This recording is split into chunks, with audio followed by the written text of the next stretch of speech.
नमस्ते, नमस्कार। आप सभी का स्वागत है आपके पसंदीदा यूट्यूब चैनल ज्ञान सागर में। दोस्तों, आज हम आप लोगों के लिए लेके आए हैं ध्वनि एवं तरंग से संबंधित कुछ महत्वपूर्ण प्रश्न। तो चलते हैं दोस्तों आज के पहले प्रश्न की ओर। हमारा आज का पहला प्रश्न है दोस्तों कि ध्वनि तरंगों की प्रकृति क्या होती है? तो दोस्तों ध्वनि तरंगों की प्रकृति अनुदैर्घ्य होती है। हमारा नेक्स्ट प्रश्न है कि पराश्रव्य तरंगे मनुष्य द्वारा सुनी जा सकती है या नहीं सुनी जा सकती है या कभी-कभी सुनी जा सकती है या इनमें से कोई नहीं। तो दोस्तों पराश्रव्य तरंगे जो हैं वो मनुष्य के द्वारा सुनी जा सकती है और अपश्रव्य तरंगे जो मनुष्य के द्वारा नहीं सुनी जा सकती है। हमारा नेक्स्ट प्रश्न है कि शिकार, परवक्षियों या बाधाओं का पता लगाने के लिए चमगादड़ अथवा डॉल्फिन किस परिघटना का उपयोग करते हैं? तो इसका जो सही उत्तर है दोस्तों वो है प्रतिध्वनि का निर्धारण। हमारा नेक्स्ट प्रश्न है कि चंद्रमा पर धरातल से दूर विस्फोट सुनाई नहीं पड़ता है, इसका क्या कारण है?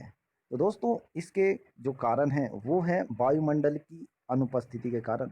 दोस्तों चंद्रमा पे हमारे पृथ्वी की तरह कोई वायुमंडल नहीं पाई जाती है, जिसके कारण वहाँ जो ध्वनि तरंग है वो एक माध्यम से दूसरे माध्यम तक नहीं पहुँच पाती है और इसी कारण जो कोई भी विस्फोट होता है वो धरातल पर नहीं सुनाई देती है।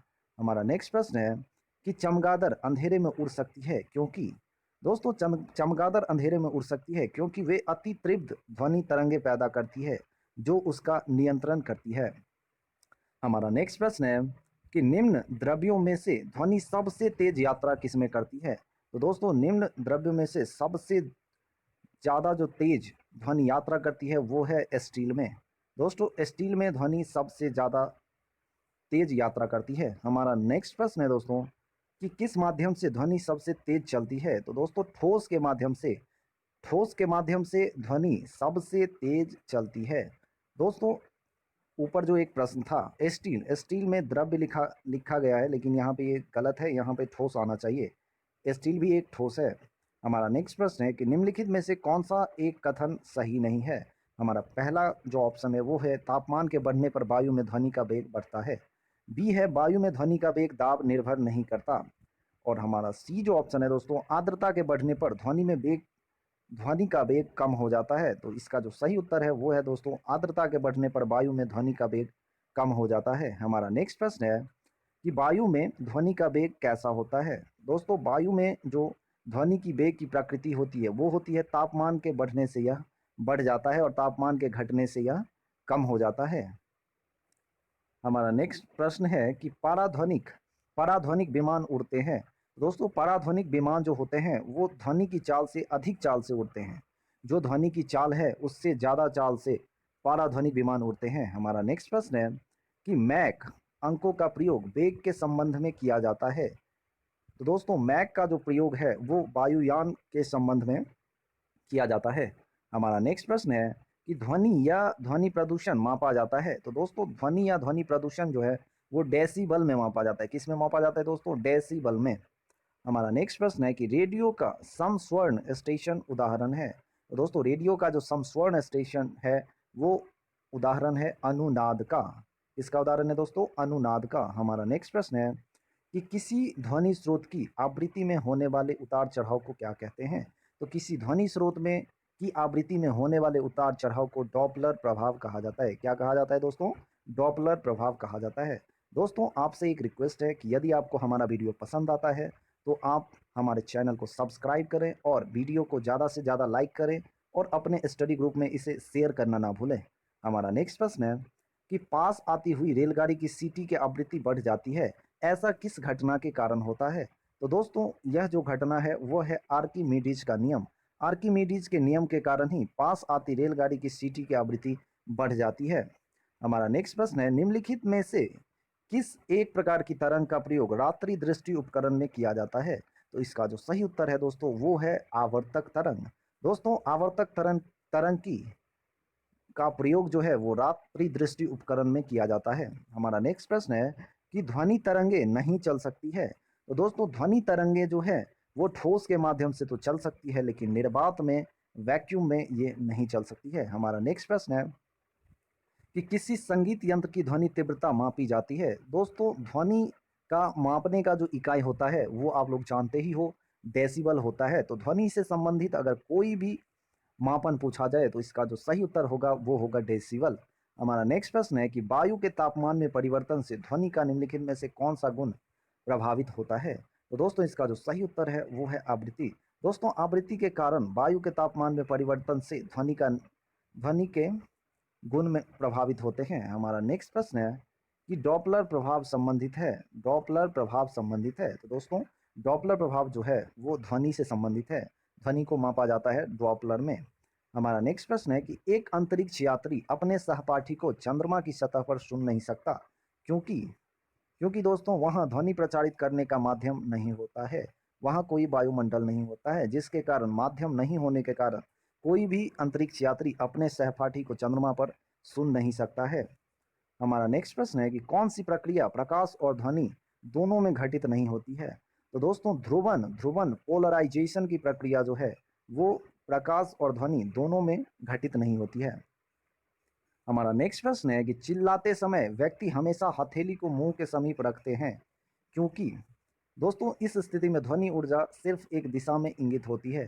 दोस्तों यदि हम किसी को पुकारते हैं, अगर कोई व्यक्ति दूर खड़ा है तो अगर हम उसे पुकारते हैं तो हम दोनों हाथों को जोड़ के उसके अंदर से उसे पुकारते हैं, क्योंकि इससे क्या होता है कि ध्वनि जो है वो एक दिशा में जाती है। हमारा नेक्स्ट प्रश्न है कि डेसिबल इकाई का प्रयोग किया जाता है। तो दोस्तों डेसिबल इकाई का जो प्रयोग किया जाता है वह ध्वनि की तीव्रता को मापने के लिए किया जाता है। हमारा नेक्स्ट प्रश्न है कि प्रतिध्वनि इको का कारण क्या है? तो दोस्तों प्रतिध्वनि का जो कारण है वो है ध्वनि का परावर्तन, रिफ्लेक्शन ऑफ साउंड। हमारा नेक्स्ट प्रश्न है कि अस्पष्ट प्रतिध्वनि सुनने के लिए परावर्तक तल व ध्वनि स्रोत के बीच न्यूनतम दूरी होनी चाहिए। तो दोस्तों न्यूनतम दूरी जो होनी चाहिए वो होनी चाहिए 17 मीटर। इको को हम तभी सुन सकते हैं जब हमारे और उसके बीच, परावर्तक के बीच 17 मीटर की दूरी होगी। हमारा नेक्स्ट प्रश्न है कि किसी प्रतिध्वनि को सुनने के लिए मूल आवाज और प्रतिध्वनि के बीच का समय अंतराल क्या होना चाहिए? तो दोस्तों ये जो समय अंतराल होना चाहिए वो होता है 1/10 सेकंड से अधिक। कितना होता है दोस्तों? 1/10 सेकंड से अधिक। हमारा नेक्स्ट प्रश्न है कि ध्वनि का प्रभाव मानव के कान में कितने समय तक रहता है? तो दोस्तों ध्वनि का प्रभाव जो है वो मानव के कान में लगभग 1/10 सेकंड तक रहता है। यदि आप किसी चीज़ को सुनते हो तो वो जो है वो आपके कान में 1/10 सेकंड तक रहता है। हमारा नेक्स्ट प्रश्न है कि ध्वनि के किस लक्षण के कारण कोई ध्वनि मोटी या पतली होती है? तो दोस्तों इसका जो सही आंसर है वो है तारत्व। ध्वनि के तारत्व के कारण ही यह मोटी और पतली होती है। हमारा नेक्स्ट प्रश्न है कि पुरुषों की अपेक्षा महिलाओं की आवाज़ अधिक तीक्ष्ण होती है, अधिक पतली होती है, क्योंकि महिलाओं की आवाज़ का तारत्व जो होता है वो अधिक होता है दोस्तों। हमारा नेक्स्ट प्रश्न है कि एक युवक पुरुष की आवाज़ की तुलना में छोटे बच्चे की आवाज़ प्रिय क्यों लगती है? तो दोस्तों बच्चे का आवाज़ का तारत्व जो है वो पुरुष की आवाज़ के तारत्व की तुलना में अधिक होता है, जिसके कारण बच्चे की आवाज़ जो होती है वो ज़्यादा मीठी होती है, पतली होती है। हमारा नेक्स्ट प्रश्न है दोस्तों कि स्त्रियों के आवाज़ पुरुषों की अपेक्षा पतली होती है, क्योंकि स्त्रियों के आवाज़ की आवृत्ति अधिक होती है। हमारा नेक्स्ट प्रश्न है कि यदि सितार और बांसुरी पर एक ही स्वर बजाया जाए तो उनमें से उत्पन्न ध्वनि का भेद निम्नलिखित में से किसके अंतर के कारण किया जा सकता है? तो इसका जो सही उत्तर है दोस्तों वो है केवल ध्वनि गुणता।